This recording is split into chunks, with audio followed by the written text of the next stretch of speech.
Uruguay, ese país del Cono Sur que conocemos como uno de los más prósperos de América Latina, tuvo un origen singular. A diferencia de otros países de la región, no fue producto de una batalla de independencia, aunque sí fue el resultado del fin de una guerra. En este video te vamos a contar cómo surgió ese pequeño país en medio de dos gigantes de América Latina, Argentina y Brasil.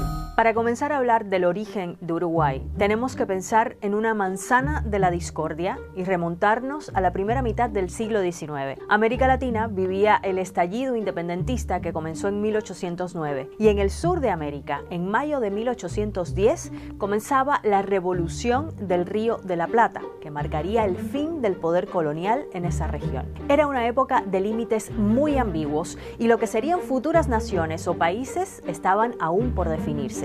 Pero ya se comenzaban a perfilar dos gigantes en la región que se disputaban territorios, desatando una feroz rivalidad. De un lado, el Imperio de Brasil, y del otro, las llamadas Provincias Unidas del Río de la Plata, que eran parte de lo que en la época colonial fue el virreinato del Río de la Plata en la zona de lo que conocemos hoy como Argentina, Bolivia, Chile, Paraguay y Uruguay. Claro, Uruguay en ese momento estaba aún lejos de llamarse así. No existía como estado independiente, pero sí como un territorio conocido como la Banda Oriental por estar ubicado al oriente del río Uruguay y al norte del Río de la Plata, y que contaba con los estratégicos puertos de Montevideo y de Colonia, que eran clave en el comercio de toda la región. Tras la independencia de España, liderada en la Banda Oriental por José Artigas, se le comenzó a llamar la Provincia Oriental. Para Artigas, considerado el padre de la nacionalidad uruguaya, esta provincia debía ser parte de una liga federal junto con el resto de las Provincias Unidas del Río de la Plata, pero con autonomía. Pero el plan de Artigas fracasó y en los años que siguieron, la Provincia Oriental se convirtió en un territorio en disputa, una especie de manzana de la discordia que llevó a la guerra. Primero cayó en dominio portugués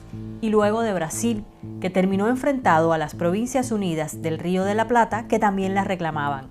El 25 de agosto de 1825 se había firmado la Declaratoria de Independencia de Brasil y la unión a las Provincias Unidas del Río de la Plata impulsada por orientales. Y en este punto intervino un actor clave, Inglaterra. Bueno, se preguntarán qué hacía Inglaterra en este conflicto del otro lado del Atlántico. Para eso hay que situarse en la época. España había perdido sus colonias y lógicamente poder en la región, mientras la corona inglesa ganaba terreno como beneficiaria del comercio que se generaba en el sur de América. Pero esta guerra por la provincia oriental le generaba muchos problemas a Gran Bretaña en plena revolución industrial. No solo no podía comprar materias primas, sino que no podía vender sus productos en el Río de la Plata ni en las zonas vecinas a las que accedía por la cuenca platense. Así que cuando las Provincias Unidas y el Imperio de Brasil le pidieron una mediación en el conflicto, Inglaterra activó una de sus armas fundamentales para el dominio y la influencia en la época, la diplomacia. Y aquí les tengo que presentar a un personaje fundamental,